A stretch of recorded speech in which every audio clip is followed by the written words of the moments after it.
था तो ढाका की मलमल बनती थी और 15 मीटर लंबा मलमल के कपड़े का थान तह करते जाओ करते जाओ करते जाओ तो माचिस की एक डिब्बी में आ जाता था। इतनी बारीक बुनाई होती थी मलमल की। ढाका में मलमल बनती थी, सूरत में मलमल बनती थी, मालवा में मलमल बनती थी। आप में से कुछ कार्यकर्ता आए हैं मध्य प्रदेश से। मध्य प्रदेश में एक इलाका जिसको मालवा कहते हैं, इंदौर है, उज्जैन है, रतलाम है, तो मालवा में जबरदस्त किस्म का कपड़ा बनता था। भारत में ऐसे 350 से ज्यादा बड़े शहर थे जहां कपड़ा बनाने के बड़े बड़े केंद्र चलते थे। बहुत अच्छी क्वालिटी का कपड़ा बनता था। दुनिया में कोई इतना अच्छा कपड़ा बना नहीं पाता था जो भारत में बनता था। आप पूछेंगे भारत के कपड़े में ऐसी क्या खासियत थी? कपड़े में खासियत यह थी कि भारत में कपास बहुत अच्छी क्वालिटी का होता था। कपड़ा बनता है कपास से। कपास हिंदुस्तान में सभी राज्यों में होता है, उत्तर, दक्षिण, पूरब, पश्चिम, एक भी राज्य ऐसा नहीं भारत में जहां कपास नहीं होता। तो अच्छी क्वालिटी का कपास पैदा होगा तो अच्छा कपड़ा बनेगा। तो बहुत अच्छा कपड़ा भारत में बनता था और वो कपड़ा दुनिया के सब देशों में बिकने के लिए जाता था। उसको बेचने के लिए पानी के जहाज लगते थे, उस समय हवाई जहाज नहीं चलते थे, तो सारे पानी के जहाज सूरत से कपड़ा भरकर विदेशों में जाया करते थे और उधर से सोना लेके आया करते थे। आपको इतिहास की ये जानकारी दूं तो आपको गर्व होगा।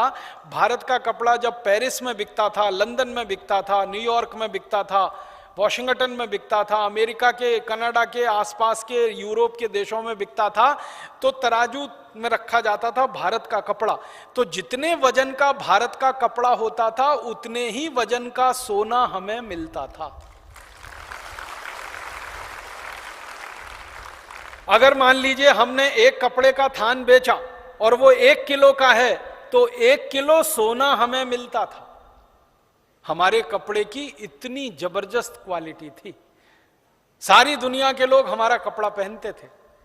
आपको सुन के ताज्जुब होगा, रोमन साम्राज्य में 3000 साल जितने राजा हुए, जितनी रानियां हुई, सब भारत का कपड़ा पहनकर ही जिंदा रहते थे। 3000 साल रोमन साम्राज्य में। और जब रोमन साम्राज्य का पतन हो गया, यूरोप और अमेरिका और ये कनाडा जैसे देश उभर आए, तो फिर इनके यहां भारत का कपड़ा बिकने लगा। तो हमारा कपड़ा बहुत जबरदस्त बिकता था, उसके बदले में हमको सोना मिलता था। कपड़े जैसी ही एक दूसरी चीज अपनी बहुत बिकती थी दुनिया के देशों में, और वो थी भारत का लोहा, स्टील।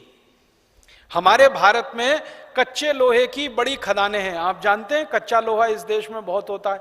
उड़ीसा में भरपूर मात्रा में है, झारखंड में भरपूर मात्रा में है, कर्नाटक में भरपूर मात्रा में है, महाराष्ट्र में भरपूर मात्रा में है। भारत के 12 राज्यों में कच्चा लोहा बहुत अधिक मात्रा में मिलता है। तो लोहे की खदानें बहुत हैं, हजारों साल से कच्चा लोहा निकल रहा है, और जिस देश में कच्चा लोहा निकलेगा वहीं पर स्टील बन सकता है।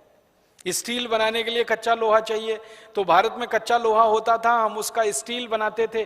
और 17वीं शताब्दी में 20,000 से ज्यादा फैक्ट्रियां थी जो स्टील बनाती थी इस देश में, और इस क्वालिटी का स्टील बनाते थे इस देश में जिसमें कभी जंग नहीं लगता था। आज 21वीं शताब्दी में सारी हाईफाई टेक्नोलॉजी के बाद जो स्टील बनता है उसमें जंग लग जाता है। आपको मालूम है भारत के स्टील में जंग नहीं लगता था। और अगर आप उसका प्रमाण देखना चाहें तो दिल्ली के पास मेहरौली नाम का एक छोटा सा गांव है, वहां एक लौह स्तंभ खड़ा हुआ है, उसको जाके देख लीजिए। उसमें जंग का एक निशान नहीं है, और सैकड़ों साल से वो पानी में, बारिश में, धूल में, आंधी में, धक्कड़ में खड़ा हुआ है। एक रंच मात्र उस पर कहीं जंग नहीं आया। इस क्वालिटी का स्टील इस देश में 3000 साल से बनता था, और वो स्टील हम दूसरों को बेचते थे। और आपको सुन के हैरानी होगी, स्टील बेचकर भी हम सोना ही कमाते थे। लोहा बेचकर हम सोना कमाते थे।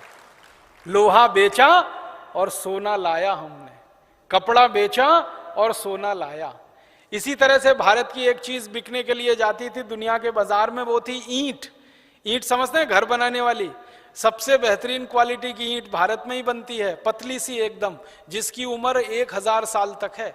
आपने पुराने किले देखे हैं? शिवाजी महाराज के किले महाराष्ट्र में जाके देखिए, राणा प्रताप का किला आप देखिए, राजस्थान में जाके देखिए, चित्तौड़गढ़ में जितने पुराने किले हैं उसमें पतली पतली ईंट लगी हुई है ना, हजारों साल उसकी उम्र होती है। मोटी ईंट जल्दी टूटती है, पतली ईंट टूटती नहीं है जल्दी।